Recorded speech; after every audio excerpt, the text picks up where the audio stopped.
Bonjour, bienvenue dans Dimanche en politique. Vous allez réentendre parler des retraites dans les prochains jours parce que dès la semaine prochaine, le Rassemblement national veut remettre le dossier sur la table à l'Assemblée nationale. Avant cela, le RN joue sa partition sur le budget 2025 dans une concurrence avec la gauche. Parfois, les voix se mêlent. Ça pourrait-il même aller jusqu'à voter une motion de censure pour mettre un terme au gouvernement Barnier? Invité de l'entretien de Dimanche en politique, Jean-Philippe Tanguy, bonjour. Bonjour. Vous êtes président délégué des députés Rassemblement national, chargé des finances aussi au Rassemblement national, dans le sens chargé des finances, spécialiste des finances. Exactement. Une semaine après les inondations qui ont touché le Massif central, le centre de la France jusqu'aux Alpes, c'est le sud qui est touché par les intempéries, le Var en particulier. L'eau a débordé sur les terrasses du port de Saint-Tropez, mais pour l'heure, les dégâts sont limités, contrairement à ce que d'autres régions ont pu vivre. Et vous en savez quelque chose en tant que député de la Somme. Ces catastrophes risquent de se multiplier. Ce sont les conséquences du réchauffement climatique. Des scientifiques alertent, des écologistes alertent aussi, des spécialistes de l'environnement. Est-ce que c'est dans votre logiciel, ça, le réchauffement climatique au RN ? Oui, tout à fait. Alors, permettez-moi, avant de parler de ce sujet, de penser aux victimes, évidemment, aux élus locaux, aux secouristes, qui permettent d'épauler les gens dans ces moments extrêmement douloureux. Effectivement, dans la Somme, nous connaissons régulièrement ces épisodes. Nos voisins du Pas-de-Calais, l'année dernière aussi, ont beaucoup subi ces intempéries, ces inondations dramatiques. Le réchauffement climatique, c'est quelque chose qui vous parle, vous, au Rassemblement national ? Absolument. Il n'y avait que deux partis qui avaient vraiment proposé un programme de transition écologique au présidentiel. Il y avait M. Mélenchon, avec sa logique qui n'est pas la nôtre, et il y avait Marine Le Pen, avec un projet qu'on appelait Marie Curie, qui était un grand projet jusqu'en 2050, avec un programme de plus de 50 pages sur la transition écologique. C'est vrai qu'on nous en parle assez peu quand on est interrogé. Non, il y avait des choses aussi étonnantes. Par exemple, arrêter les éoliennes. Alors, avouez que c'était un peu particulier. Pas du tout, parce qu'en France, les éoliennes n'ont pas servi à décarboner l'énergie, puisque grâce au nucléaire et à l'hydroélectricité, on était déjà décarboné et de loin. Et ça n'a pas permis, par exemple, de nous débarrasser de nos quelques centrales à charbon ou de les convertir, comme propose notre député Alexandre Loubet à Saint-Avold, de les convertir à la biomasse. Ça fait plusieurs années qu'il y a un retard dramatique dans ce domaine-là. Et non, aujourd'hui, les éoliennes, si vous voulez, c'est de l'argent gâché qui aurait pu servir par ailleurs à la décarbonation. Monsieur Jancovici dit souvent que l'ensemble des subventions aux éoliennes auraient pu être utilisées pour aider les gens à ne plus avoir de chauffage à fioul, par exemple, qui est très coûteux et assez polluant. Alors, à propos d'argent sur l'environnement, le fonds vert, qui est là pour aider les communes à construire des équipements pour contrer les inondations, par exemple, va être réduit d'1 milliard dans le prochain budget. On est en plein budget en ce moment. Vous dites, les 1 milliard du fonds vert en moins, c'est pas grave, ou vous demandez à ce qu'il soit maintenu? Non, mais le fonds vert, c'est un nouveau dispositif. Je ne suis pas sûr qu'il soit toujours bien utilisé, même si certains élus dans la Somme l'ont utilisé à bon escient. Et il ne faut pas saupoudrer. Donc il faut réfléchir à des moyens de financer la transition sur plusieurs années. Mais le fonds vert, pour vous, s'il est amputé d'1 milliard d'euros, c'est pas un problème? Non, mais le fonds vert n'existait pas il y a 2 ans. Donc c'est pas moi qui vais défendre le gouvernement, mais il faut trouver des économies. Donc ce fonds vert qui a servi un peu à acheter la paix sociale pendant les élections par Madame Borne n'est pas pérenne, si vous voulez. Donc il ne faut pas non plus alerter les élus pour rien. Ce qu'il faut, c'est comment on finance dans la durée, comment les mairies ont les moyens de leur financement, comment les départements ont les moyens de leur financement, et qu'il n'ait pas besoin chaque année d'aller demander de l'aumône au gouvernement. Vous avez siégé jusque tard hier soir à l'Assemblée nationale pour débattre du budget 2025. Vous êtes le spécialiste des finances au RN, je le disais tout à l'heure. Mardi, dernier délai pour le vote des recettes du budget. Vous avez débattu de ça ces derniers jours. Il reste 1500 amendements, donc d'ici mardi, ça ne va pas tenir. Les députés ne vont pas pouvoir voter le budget. Est-ce que vous êtes déçu? Je ne suis pas déçu, je suis très en colère en fait. Parce que c'est sciemment que le gouvernement et les partis qui le soutiennent ont saboté ce budget. C'est très technique pour ceux qui nous regardent, je comprends, mais il faut savoir que normalement, les partis qui soutiennent un gouvernement ne déposent pas d'amendements, puisque par définition, les partis qui soutiennent un budget sont d'accord avec ce budget. Les amendements, c'est pour le changer. Pour la première fois sous la Ve République, les amis de M. Wauquiez et les soutiens de M. Macron ont déposé plus de 1500 amendements à eux tout seuls. Ça veut dire, en termes de temps nécessaire, qu'il aurait fallu 12 jours pour étudier ces amendements, alors qu'on n'a que 5 jours. Donc quand ils font ça, ils sabotent sciemment le gouvernement. C'est sabotage ou obstruction? Non, c'est pareil. L'obstruction, c'est du sabotage. Quand les insoumis faisaient de l'obstruction pour le régime des retraites, les macronistes les condamnaient. Eh bien, ils ont fait la même chose. Parce qu'effectivement, c'est mépriser le Parlement et c'est surtout mépriser les Français. Parce que si les parlementaires ne peuvent pas voter, par exemple, sur les hausses d'impôts, ça veut dire qu'on va faire ça dans le dos des Français. Et donc, je suis très en colère sur ce qui a été fait, parce que Mais qui est responsable précisément? C'est évidemment Michel Barnier qui est responsable de cela et les partis qui le soutiennent. Moi, j'ai interpellé les différents membres de la majorité et Mme Braun-Pivet qui viendra sur votre plateau. Présidente de l'Assemblée. Je lui ai dit, mais si vous n'avez pas d'autorité sur vos députés pour qu'ils ne déposent pas d'amendements, ça veut dire que vous n'êtes pas capable de diriger le pays. Or, je pense que s'il y a eu autant d'amendements, c'est bien qu'il y a eu une volonté de toute ou partie de la majorité de saboter ce budget. Donc à l'arrivée, ce sera probablement la copie du gouvernement qui sera mise en discussion finale, très probablement. Au vu de ce que vous savez maintenant de ce projet de budget du gouvernement, voterez-vous, vous, le RN, ce budget ou pas ? Ah ben non, on ne votera pas ce budget. Ce ne sera pas une abstention non plus. Non, mais on a toujours été contre. Ce sera un vote contre. Oui, mais nous sommes contre, par exemple, la hausse d'impôts sur l'électricité. Et nous avons réussi à la faire annuler grâce à un amendement du RN. Mais le Sénat, qui soutient M. Barnier, va sans doute le rétablir. Mais surtout, on demande des efforts aux Français pour rien. Le Haut Conseil des finances publiques a dit et a critiqué le fait que les dépenses continuent à augmenter plus fort que l'inflation. Alors ça veut dire quoi ? Ça veut dire qu'en fait, le déficit continue à augmenter. Et M. Barnier est très content de faire un déficit de 5%. C'est toujours 2 points de trop de ce qu'il faudrait faire. Et beaucoup de spécialistes économiques disent qu'en plus, c'est encore un mensonge, comme l'année dernière avec M. Le Maire, et qu'en fait, le vrai déficit, ça va être 5,3. Alors, ça veut dire à peu près 10 milliards encore de Mais ce que j'entends, c'est que vous, au RN, vous voterez contre. Oui, on votera contre. Mais de toute façon. Non, parce que c'était pas si clair jusqu'à maintenant. Jordan Bardella avait dit on ne votera pas, mais on ne savait pas si c'était contre ou abstention. Vous avez raison, mais si vous voulez, il y a une crise budgétaire. C'est très facile de faire comme la gauche, de hurler et de dire non à tout. Nous, on a fait des propositions. J'ai présenté au nom de notre groupe de Marine Le Pen et de Jordan Bardella un contre-budget permettant de rendre 15 milliards d'euros aux Français, notamment par des baisses de TVA, en coupant beaucoup plus dans les dépenses, avec 25 milliards de dépenses nouvelles. J'ai fait ces propositions aux 2 ministres, je n'ai eu aucun retour sur ces propositions concrètes, et c'est aussi un mensonge de Michel Barnier qui avait promis de dialoguer avec les oppositions. Il dialogue avec personne. Avant, en tout cas, le vote final, il peut y avoir un 49-3. Vous y attendez, j'imagine. Je ne sais pas, il y a une autre méthode qui consisterait plus perfide, plus machiavélique, qui consiste en fait à laisser traîner les délais, à épuiser le Parlement, à traîner en longueur, et le fait que le délai constitutionnel de 70 jours s'épuise, et qu'en fait, il y ait un vote par défaut, ou un non-vote par défaut. Et un peu, une fois plus, ce qui est très choquant dans la méthode utilisée par Michel Barnier, c'est que sous ses airs de sage, de personne tranquille, c'est une personnalité machiavélique qu'on découvre en réalité, puisqu'il sait très bien ce qu'il le fait. Et ce serait la première fois de l'histoire de la Ve République qu'on épuise volontairement les délais, qu'on épuise le Parlement, tout en ne disant rien. Parce que, quand même, Michel Barnier ne dit absolument rien sur ce qui se passe. Vous êtes très sévère avec le Premier ministre, vous lui en voulez beaucoup aujourd'hui, visiblement. Vous êtes très sévère, des propos comme ça, vous ne les avez pas tenus jusqu'à maintenant. Oui, parce que vous savez, il y a 2 choses en politique. Il y a l'avis partisan, moi j'ai un programme, j'ai des idées, j'ai des valeurs, et il y a le respect qu'on doit à la démocratie et à l'intérêt national. Et user les institutions, user la Ve République, ça peut très mal finir pour notre pays, et je suis très inquiet de ce qui se passe. Nous allons accueillir Laurence Perron, journaliste politique à France Inter, pour sa carte blanche. Bonjour Laurence. Bonjour Francis. Vous suivez, je vous laisse saluer bonjour madame. Tanguy. Bonjour Jean-Philippe Tanguy. Parce que vous suivez les débats parlementaires et vous avez été surprise de certaines choses. Ben oui, on peine à comprendre un peu votre stratégie. Je trouve qu'elle a un petit côté marchand crabe.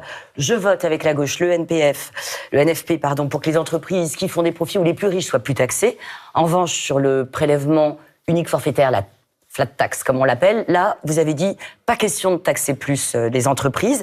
Est-ce que c'est pas un peu le signe d'une fracture qui parcourt votre parti entre une ligne bardelliste, plus libérale, et vous qui seriez un petit peu la ligne plus sociale? Est-ce qu'il y a une fracture au sein du RN? Non, pas du tout. Moi, je comprends que parfois notre stratégie puisse être plus difficile à comprendre que des caricatures comme la gauche qui veut toujours tout taxer et les macronistes qui veulent sauver un bilan économique. Mais vous comprenez bien que là, il y a un petit n'a pas marché sur la flat tax. Pas du tout, oui. Sur la flat tax, moi, qu'est-ce qu'on veut faire? On veut de la justice fiscale. La flat tax, c'est par nature une taxe injuste puisqu'elle frappe de la même façon les petits porteurs, les chefs d'entreprise qui se versent un salaire à travers cette méthodologie et les milliardaires qui ont plusieurs millions de revenus fiscaux. Donc quand vous augmentez de la même façon la flat tax, tout le monde est touché, y compris les classes moyennes et les chefs d'entreprise. Donc c'est la même ligne. Donc votre boussole, c'est les classes moyennes et les... C'est les gens qui vivent de leur travail.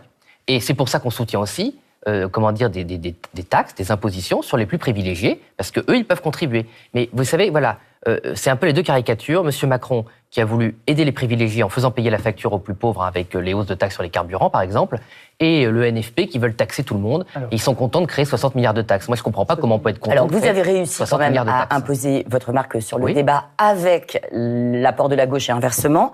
Vous êtes le groupe le plus puissant à l'Assemblée nationale, et pour autant, vous n'avez pas obtenu de vice-présidence. Est-ce que le cordon sanitaire tient toujours, en dépit de la cravate, l'arrêt sur le côté, etc. Non, mais c'est surtout le parti unique. Enfin, ce sont des gens qui ne pensent qu'à sauver leur petit poste et mépriser la démocratie. Nous, on a voté pour des vice-présidents de toute obédience politique par respect pour la démocratie. Eux, c'est la faute du bloc central et donc des macronistes. Bon, c'est aussi la faute de la gauche, mais la gauche, au moins, ils assument d'être sectaires et de n'aimer qu'eux. Les macronistes, Madame Braun-Pivet d'ailleurs, dans la presse, a dit « Ah, moi, il faudrait qu'il y ait des vice-présidents de toutes les partis politiques », et ils n'arrivent pas à s'organiser pour le faire, et même ils votent contre nous. Encore cette semaine, où ils ont refusé d'élire un vice-président Rassemblement National. Jordan Bardella, votre président, sort un livre pour dire toute sa vérité. Est-ce que c'est une manière pour lui de se mettre en piste si Marine Le Pen n'était pas en capacité de se présenter à cause de son procès en 2027 à l'élection présidentielle? Marine Le Pen sera en capacité de se présenter puisqu'elle est innocente. C'est un événement politique, le livre de Jordan Bardella, pour vous? Oui, c'est un événement politique. C'est une étape importante pour lui, je pense, dans sa relation avec les Français. Marine Le Pen a quand même eu le talent de repérer, il faut bien le dire, un surdoué de la politique et qui est très populaire et qui a une vision forte pour notre pays. Et c'est un binôme, je pense qu'on nous envie beaucoup, ce binôme qui fonctionne parfaitement, en parfaite harmonie. Et Marine Le Pen est parfaitement innocente de cette machination organisée par nos adversaires. Et je suis très heureux que, par son courage, elle ait démontré que le Parlement avait fait des faux documents et des faux contrats. Ça, c'est quand même l'événement. Le Parlement européen. Merci. Parlement européen, c'est quand même l'événement de la semaine dernière, c'est qu'on a réussi à débusquer ces mensonges et je trouve qu'elle est très courageuse. Merci Laurence. Pour trouver Merci 60 milliards, certains proposent de réinstaurer la taxe d'habitation qui a été totalement supprimée depuis le 1er janvier 2023, notamment des élus locaux. Je suis pour le rétablissement de la taxe d'habitation qui doit toucher tous les administrés. C'est un point fondamental. Moi, j'aimerais la repayer, oui. Je vous le dis comme je le pense. Je ne demande pas à ce que les autres, les 80%, la repayent, mais j'aimerais que, quelque part, ces 9-10 milliards d'euros... Et à partir de quel salaire, vous pensez qu'il faut repayer ça? Les 20%, c'était les 20% de plus aisés. Cette suppression de la taxe d'habitation a fait penser à nos concitoyens que tout était gratuit. Les crèches, l'école, les voiries, une politique culturelle, une politique sportive. Et donc, la réflexion se porte sur, la création d'une taxe locale, d'un impôt, un nouvel impôt. Là où les collectivités territoriales ont raison de questionner le sujet de la fiscalité, c'est quel levier fiscal on crée sur le territoire. Est-ce que ça doit passer par la création d'un nouvel impôt? Pas forcément, je ne le crois pas. Et certainement pas par le retour de la taxe d'habitation. Jean-Philippe Tanguy, question simple. Est-ce qu'il faut recréer la taxe d'habitation? Non, mais entre-temps, la taxe foncière, elle a complètement explosé. Donc ça voudrait dire qu'on supprime un impôt, qu'on fait exploser la taxe pour les propriétaires et qu'on remet une couche pour tout le monde. Non, mais ils sont donc vraiment... non à la taxe d'habitation. C'est le délire total fiscal. Donc il faut faire des économies.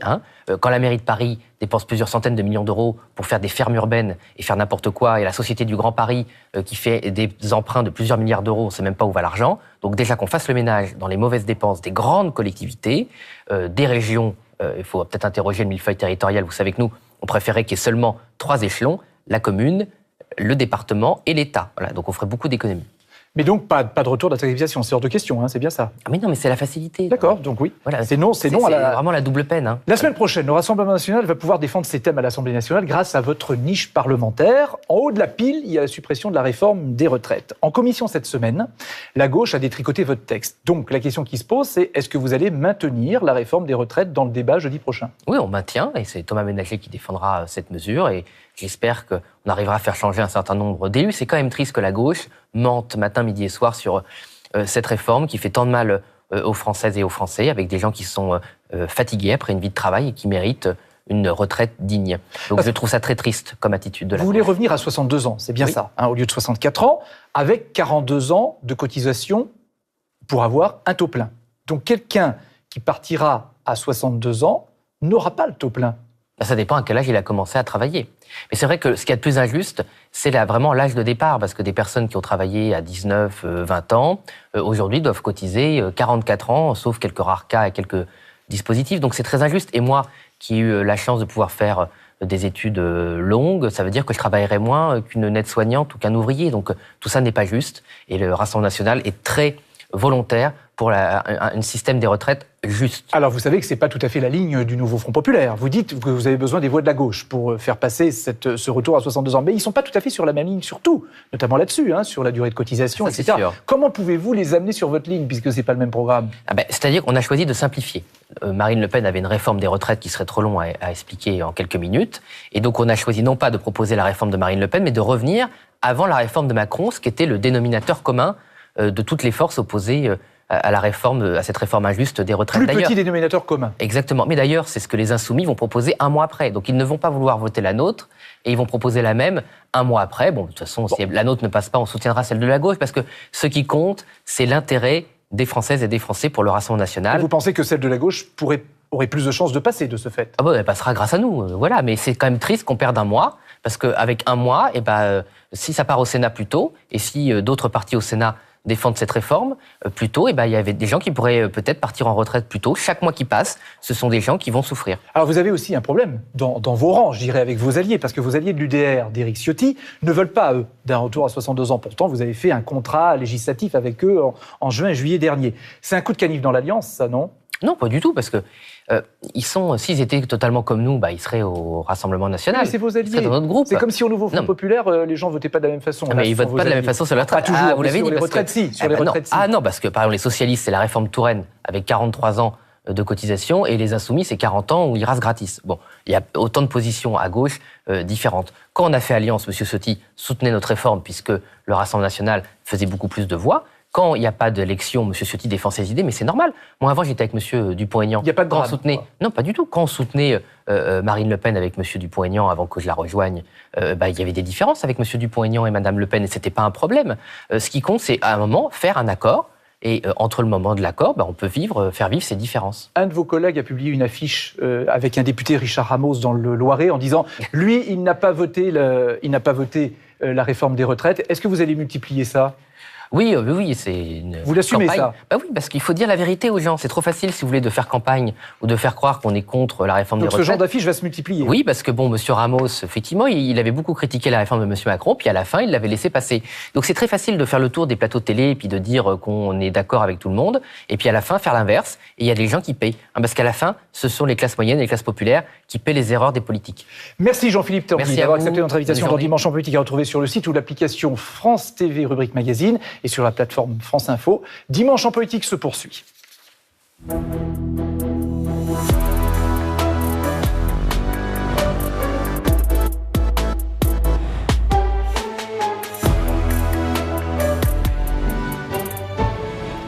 Bonjour, rebonjour. Dimanche en politique, suite. Le gouvernement va-t-il mettre fin au débat sur le budget à l'Assemblée nationale en sortant le fameux 49.3 dont tout le monde connaît désormais la signification?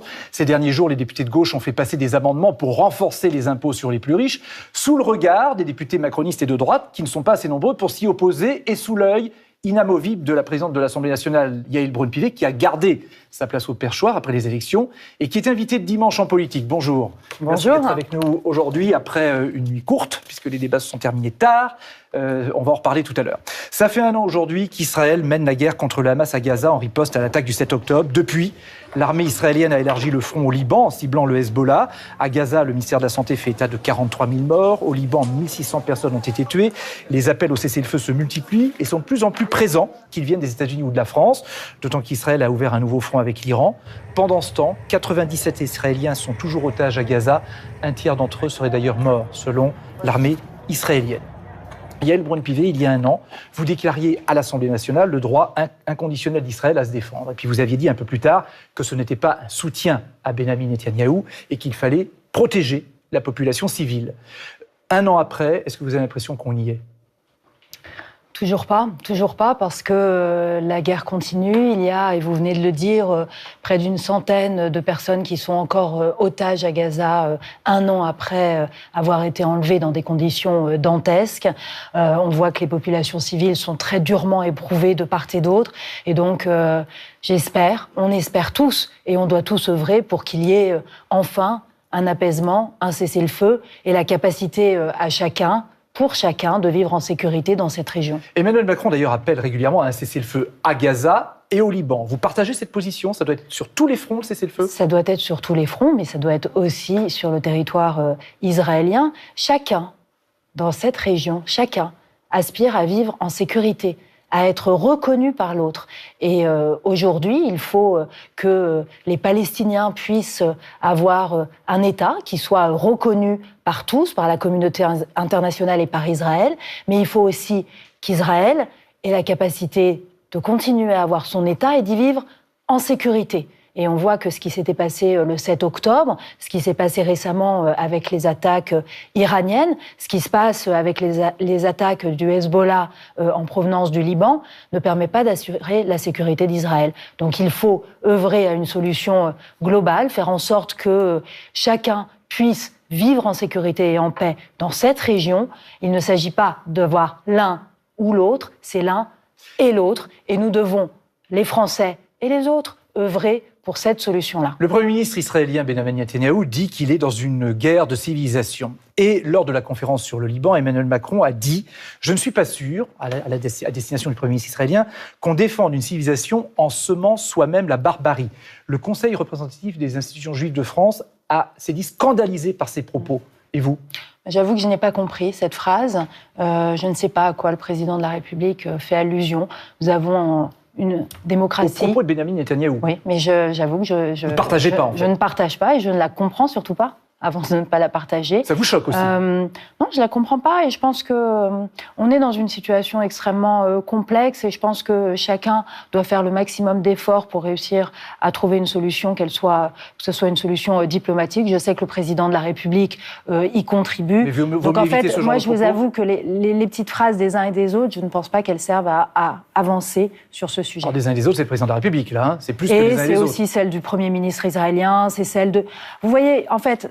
Il y a beaucoup de gens qui parlent sur le sujet. Je pense qu'aujourd'hui, maintenant, le temps vraiment de la solution diplomatique est venu. Il faut absolument que nous ayons une libération des otages tout de suite.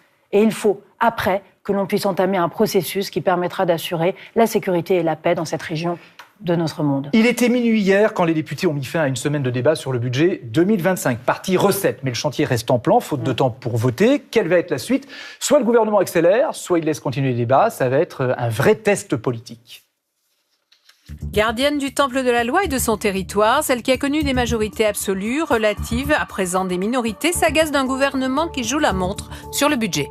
Je demande au gouvernement de veiller à ce que les droits du Parlement soient davantage respectés. La démocratie est un bien précieux et j'invite chacun à ne pas la fragiliser.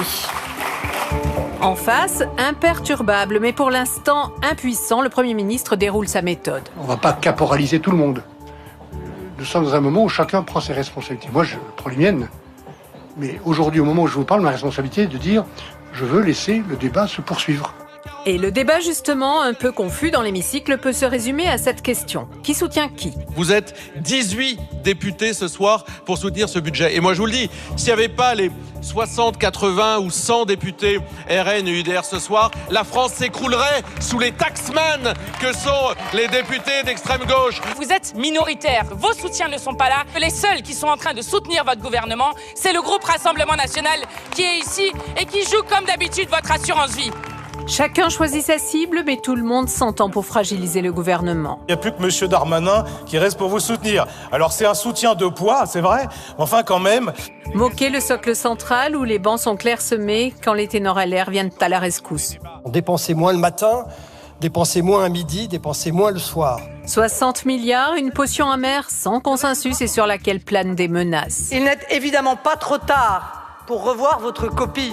Nous espérons vous en convaincre, pour ne pas être obligé de vous y contraindre. L'air détaché mais pas trop, Emmanuel Macron défend un des symboles de sa présidence, pas d'impôts. Je suis comme vous, j'essaie de lire la presse, d'allumer la télévision.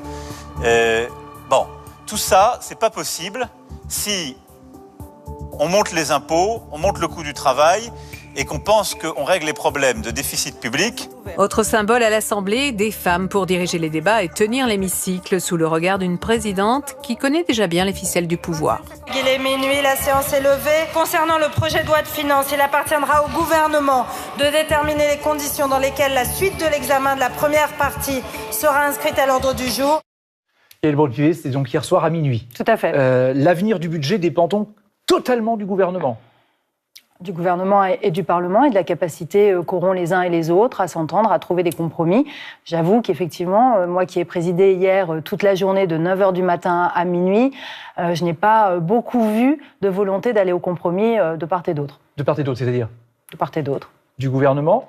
Disons qu'un budget ça se construit. Si on veut parvenir à une solution qui soit la meilleure, il faut essayer de prendre des idées qui viennent de la droite et de la gauche, et puis il faut un gouvernement qui soit en capacité d'assurer cette construction de compromis. Et vous avez l'impression que ça ne va pas dans ce sens-là? Eh bien, en tout cas, moi, ce que je vois depuis une semaine, c'est que les uns et les autres sont campés sur leur position et qu'il n'y a pas de mouvement vers Alors, vous dites les uns et les autres, on peut dire de la part des oppositions, on peut comprendre. De la part du Premier ministre, vous dites c'est lui qui doit faire la cohésion, il ne la fait pas. Alors, oui et non, de la part des oppositions, on peut comprendre. Moi, je ne suis pas d'accord avec cela. Nous avons une Assemblée nationale qui est très fragmentée. Nous avons 3 groupes politiques ou 3 blocs politiques. Aucun ne détient de majorité, fût-elle relative. Donc, nous sommes en quelque sorte condamnés à nous entendre. Et nous sommes condamnés à nous entendre par la volonté des Français. Cette Assemblée n'est pas tombée du ciel. C'est bien Michel Barnier, on est bien d'accord. Sous l'impulsion du gouvernement, donc le gouvernement a présenté une copie. Cette copie est à présent discutée à l'Assemblée nationale, maintenant amendée. Maintenant, il faut que le gouvernement tienne compte de ce qui se passe à l'Assemblée nationale, des débats, des amendements qui sont votés. Alors, effectivement, il y a des amendements qui sont votés. J'entends qu'il ne le fait pas. Ou alors, c'est un conseil que vous lui donnez. Non, mais nous allons voir. Moi, je suis très attentive. Vous savez, moi, vous avez des doutes. J'ai été réélue présidente de l'Assemblée nationale. Cette Assemblée nationale, c'est la dernière expression du peuple français dans les urnes. Et donc, il faut tenir compte de ce qui se passe à l'Assemblée nationale, ce que disent les uns et les autres. En tout cas, moi, j'y suis très attentive. Conseil vous avez à Michel Barnier, montré une image tout à l'heure où je rappelais au gouvernement qu'il devait nous donner les documents nécessaires pour que nous puissions débattre de façon éclairée. Moi, vous savez, en tenant l'Assemblée nationale, en fait, je respecte infiniment les Français. Je suis tenante de la volonté populaire exprimée par les Français en juillet dans les urnes. Du fait de votre passé à l'Assemblée nationale, puisque vous avez été réélu, et Michel Barnier, lui, est là depuis quelques mois, vous avez plus de légitimité que Michel Barnier, ou en tout cas, vous avez une parole qui doit être écoutée d'un part du Premier ministre. En tout cas, moi, ma légitimité, je la tiens des urnes. J'ai été élue par mes concitoyens dans ma circonscription et j'ai été élue par mes pairs à l'Assemblée nationale. Je n'ai pas d'autre légitimité que celle du suffrage universel. Parce que Michel Barnier, qui n'a pas été élu député, lui, je souligne, répète qu'il souhaite laisser le débat aller à son terme. Vous le croyez quand il dit ça? Mais bien sûr, je le crois. Mais bien sûr. Ou vous voulez le croire? Mais non, je le crois. Mais maintenant, ce que je dis, c'est que il faut, pour qu'il y ait un débat, il faut que nous sachions où il va nous conduire et il faut tenir compte de ce qui est dit. Et donc, moi, j'attends aussi du gouvernement qu'il vienne à présent nous montrer une voie de compromis, nous disant « j'ai entendu cela, voilà ce qui me paraît aller dans le bon sens par rapport à ma copie initiale ». Et j'entends que ce qui se passe à l'Assemblée nationale soit pris en compte. Michel Barnier, par exemple, il devrait retenir quoi comme amendement à vos yeux? Qu'est-ce qui vous a paru intéressant comme amendement à retenir?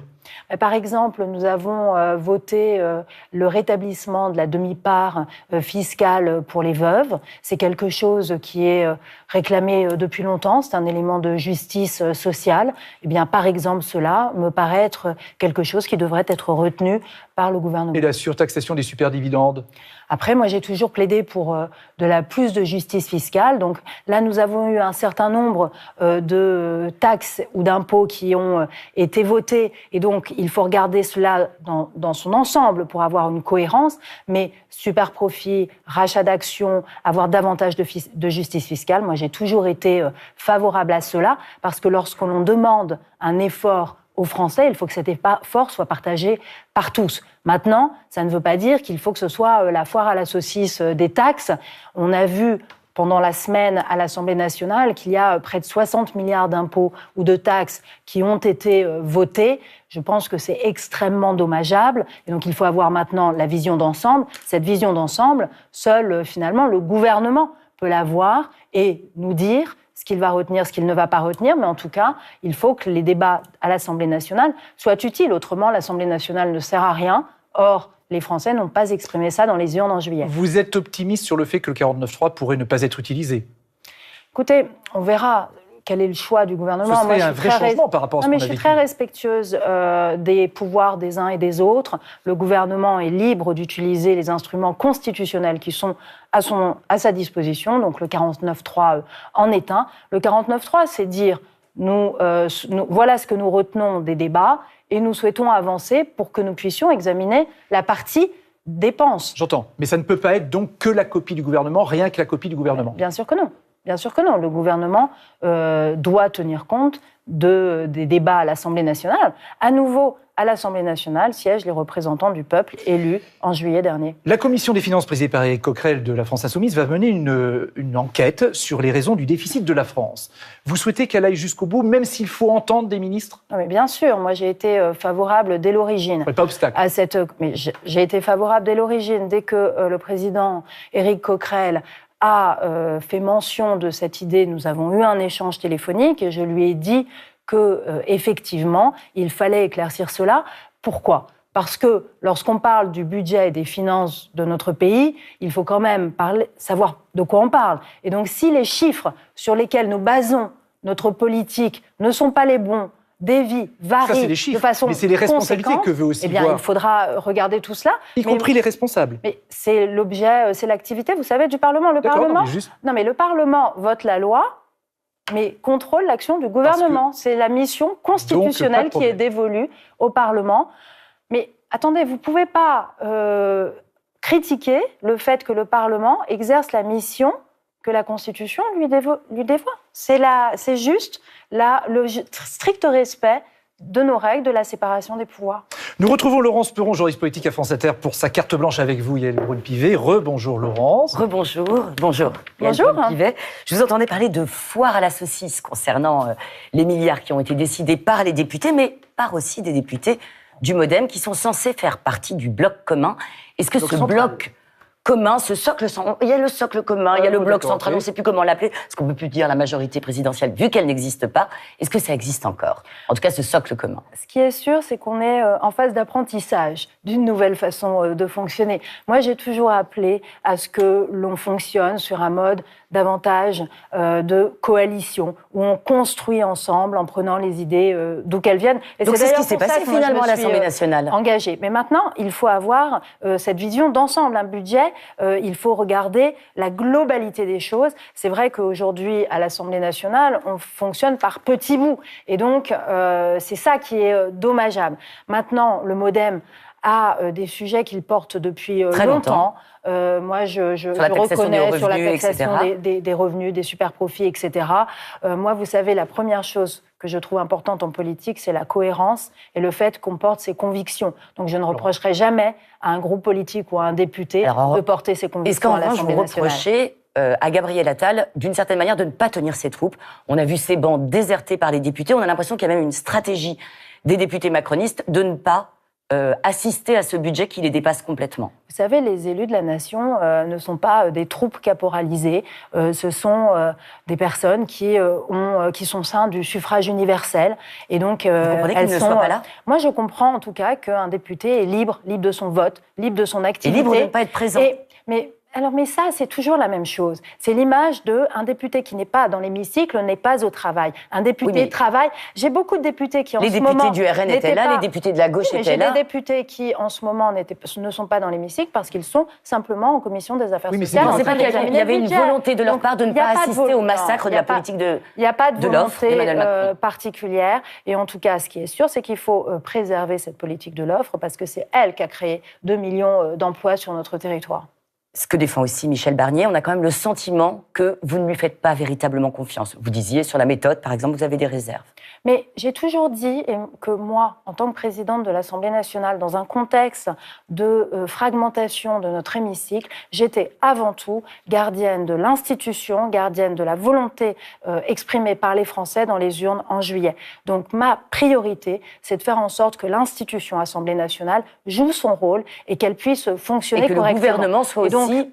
Le gouvernement est responsable de sa politique devant l'Assemblée nationale. Je n'ai pas du tout dit que le Premier ministre était absent. Je souhaite, à présent, après une semaine de débat, que nous sachions quelle est la direction qu'il souhaite faire prendre à cette partie recette du budget, compte tenu des débats qui ont eu lieu pendant une semaine à l'Assemblée nationale. Avoir besoin d'explications au terme de cette séquence. En tout cas, d'avoir une vision globale, parce qu'un budget, c'est une vision globale.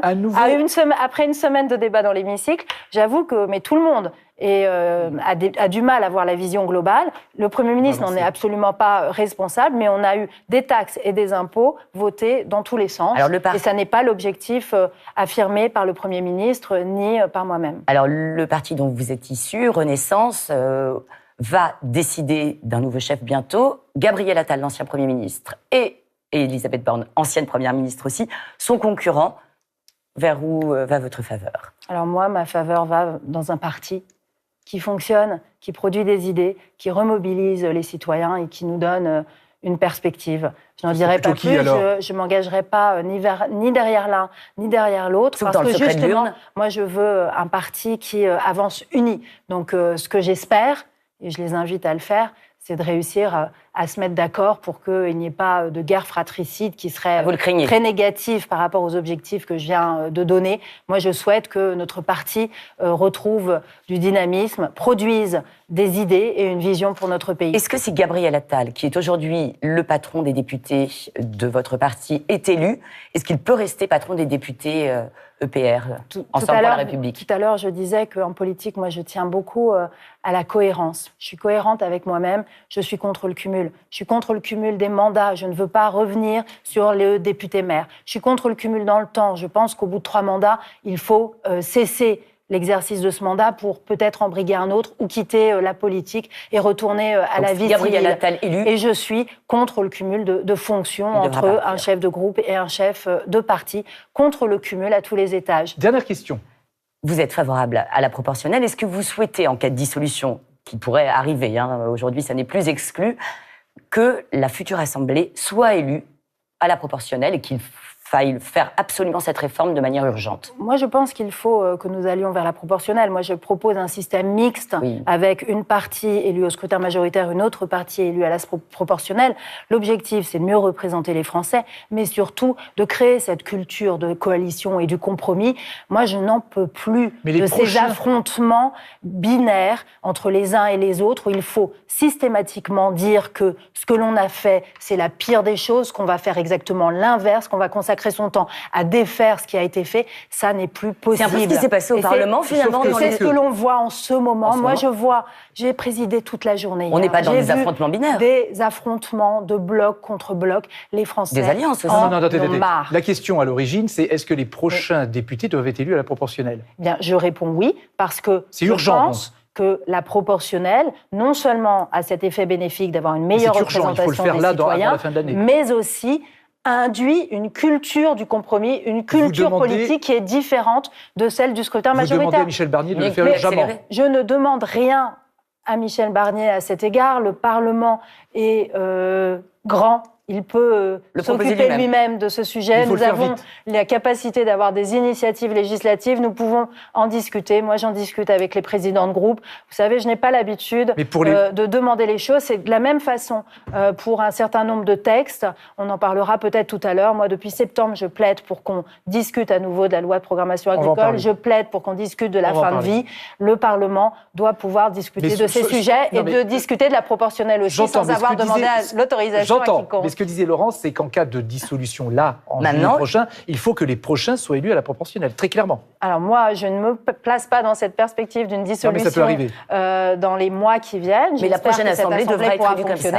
Mais je pense que la prochaine Assemblée devrait pouvoir être élue avec un mode de scrutin proportionnel probablement mixte, moitié-moitié. Merci Laurence. La colère monte dans les campagnes, vous l'avez évoqué. Les manifestations de février dernier lors du Salon de l'agriculture pourraient revenir.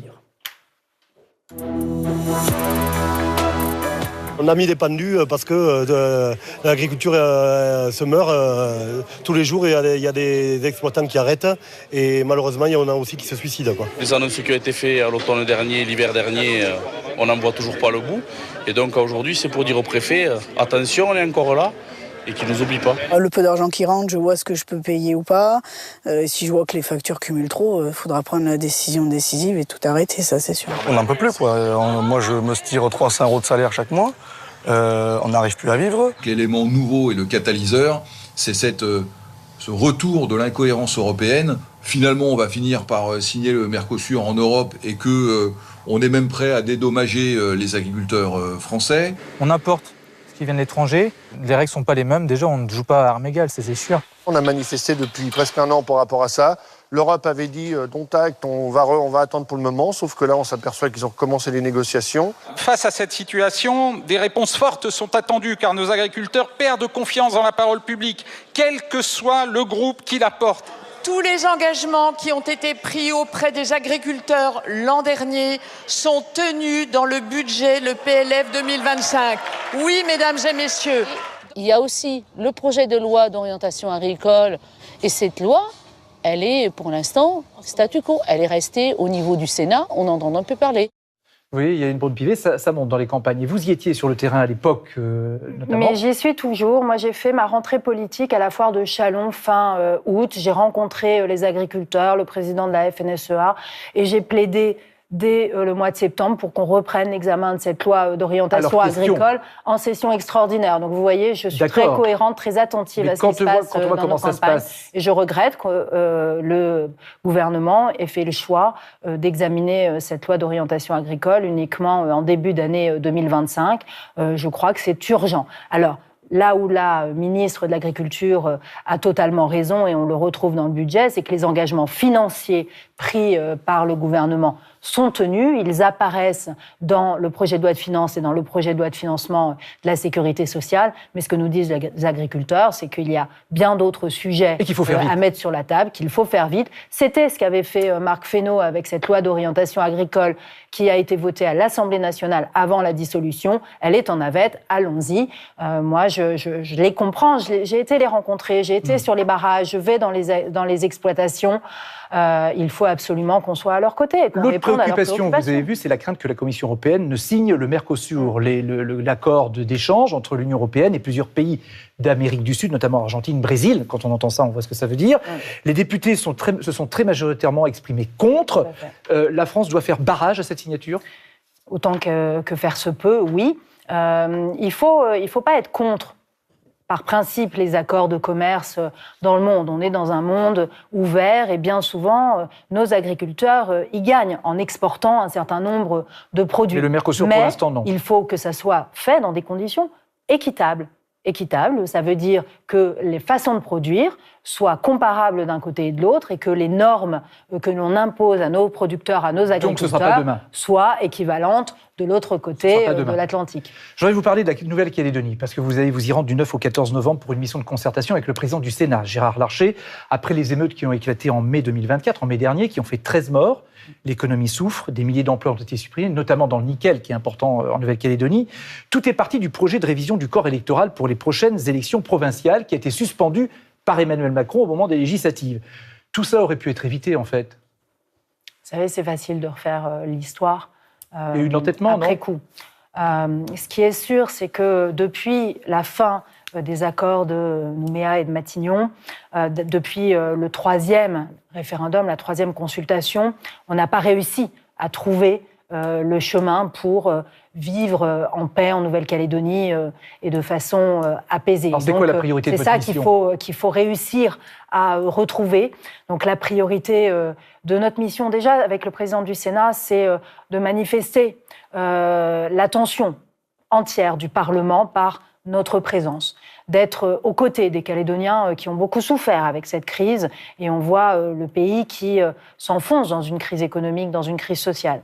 C'est aussi une prise de conscience. Tous nos interlocuteurs nous disent « mais vous ne vous rendez pas compte de l'état aujourd'hui de la Nouvelle-Calédonie ». Donc il faut aussi qu'on ait nous-mêmes, en allant sur place, en rencontrant les Calédoniens, en allant sur le terrain, cette prise de conscience. Et puis après, c'est discuter avec tous les acteurs pour pouvoir essayer d'établir avec eux une feuille de route pour justement avoir des perspectives. Mais avec un calendrier, parce que ça pourrait durer des années, cette histoire. Il ne faut pas que ça dure des années. Alors, c'est là où nous avons quand même des bornes, nous avons ces élections. On ne peut pas retarder de façon infinie les élections provinciales. On ne peut pas geler le corps électoral de façon infinie. Donc c'est jusqu'à quand ? Parce que le Sénat, par exemple, a dit tout cela. Au plus tard les élections en novembre 2025. C'est ça la deadline ? Alors le texte sera examiné à l'Assemblée nationale, mais il faut justement, il ne faut pas arriver en disant voilà, c'est comme ça.